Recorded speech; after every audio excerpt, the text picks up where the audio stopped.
Pernah kepikiran nggak sih gimana jadinya kalau sistem keuangan negara itu punya hati nurani, kayak beneran punya kesadaran gitu? Hari ini kita bakal ngobrolin ide yang kedengarannya radikal banget. Gimana caranya ngelola uang negara itu nggak cuma soal hitung-hitungan rupiah, tapi juga ditimbang dari sisi moral, bahkan spiritual. Ini tuh bukan lagi soal angka di kertas, tapi soal pertanggungjawaban yang lebih dalam. Coba deh pikirin, setiap kali kita nonton berita ekonomi, isinya pasti angka, angka, dan angka kan.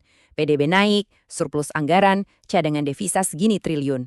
Tapi pertanyaannya, apa angka-angka itu beneran cerita semuanya? Apa kalau PDB negara tinggi, itu otomatis artinya kita semua sebagai rakyatnya bahagia dan sejahtera? Jangan-jangan ada sesuatu yang jauh lebih penting yang sering kita lupain. Nah, kegelisahan barusan itu dia pemicunya. Banyak pakar yang ngerasa kalau cara kita ngelola negara sekarang ini, yang kayaknya terobsesi banget sama efisiensi ala korporat, itu malah kejebak di apa yang disebut materialisme sempit. Seolah-olah kesejahteraan kita semua ini bisa disederhanain jadi sekedar angka di laporan keuangan. Nggak peduli lagi soal adil atau enggak, bermoral atau enggak. Pokoknya angkanya bagus, udah. Tapi untungnya, keresahan itu nggak cuma jadi omongan doang. Dari situlah lahir sebuah alternatif. Sebuah sistem yang fondasinya beda banget. Oke? Kita masuk ke bagian pertama ya, lebih dari sekedar angka.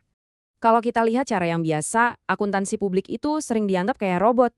Dingin, teknis, pokoknya netral.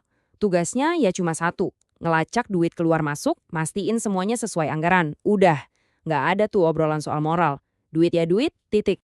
Nah, disinilah pergeseran gedenya terjadi. Muncul yang namanya akuntansi sektor publik syariah atau ASP syariah. Sistem ini nolak mentah-mentah ide kalau keuangan itu bebas nilai. Menurut mereka, nggak ada itu yang namanya keputusan ekonomi netral. Semuanya pasti bawa nilai tertentu. Jadi sistem ini dengan sengaja loh ya, masukin kompas moral, yaitu prinsip-prinsip Islam, ke dalam setiap prosesnya. Keuangan bukan lagi cuma alat, tapi jadi jalan buat mencapai tujuan yang jauh lebih mulia. Oke, sekarang kita coba bedah fondasi filosofisnya.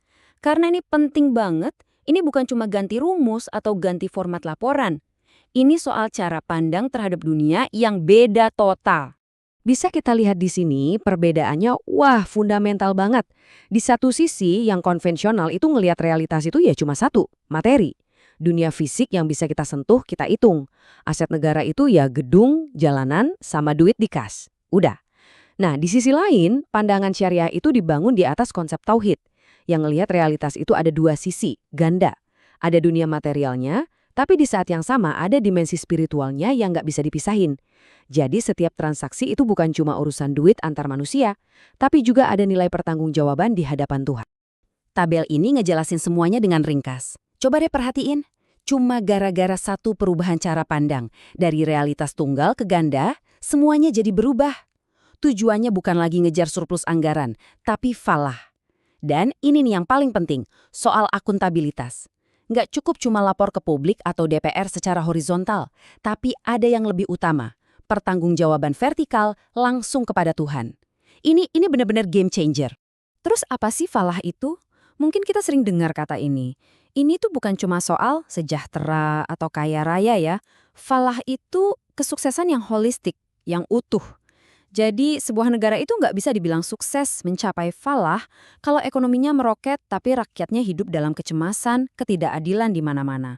Falah itu soal keseimbangan, materinya dapat, jiwanya tenang, moral masyarakatnya bagus, dan keadilan merata. Nah, inilah tujuan akhirnya. Cara pandang yang besar tadi itu kemudian dipegang oleh 3 pilar etis.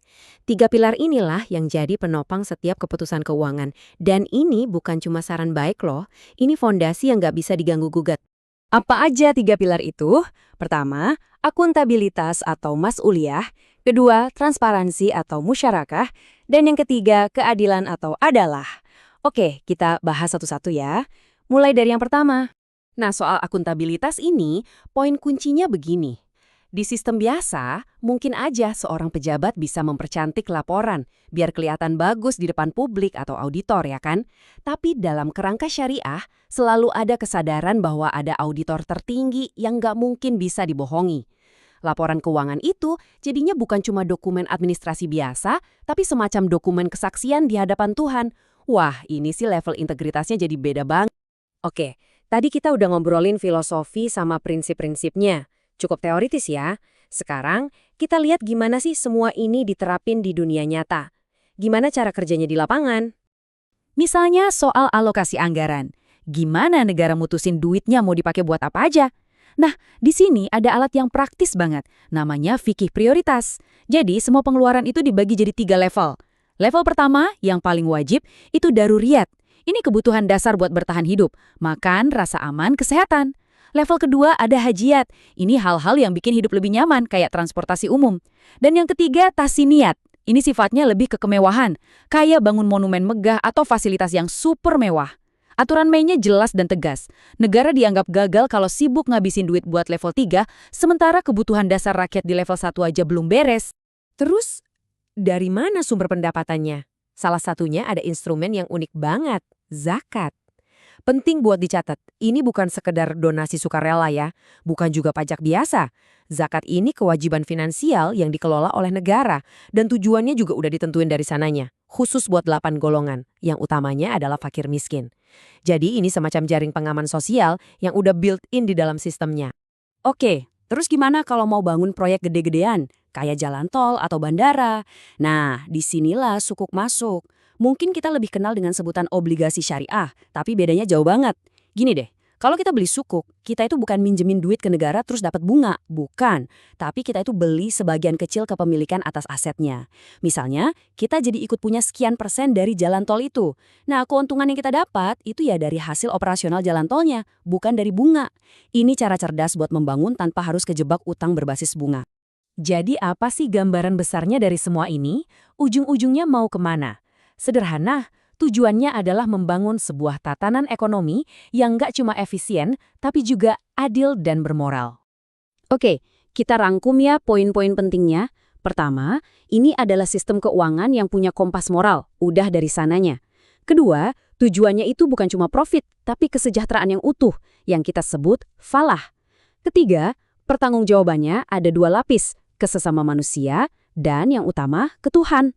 Keempat, setiap keputusan itu disaring dulu lewat etika dan skala prioritas.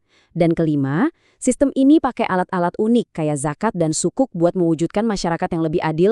Sebagai penutup, saya mau ninggalin satu pertanyaan buat kita renungkan bersama.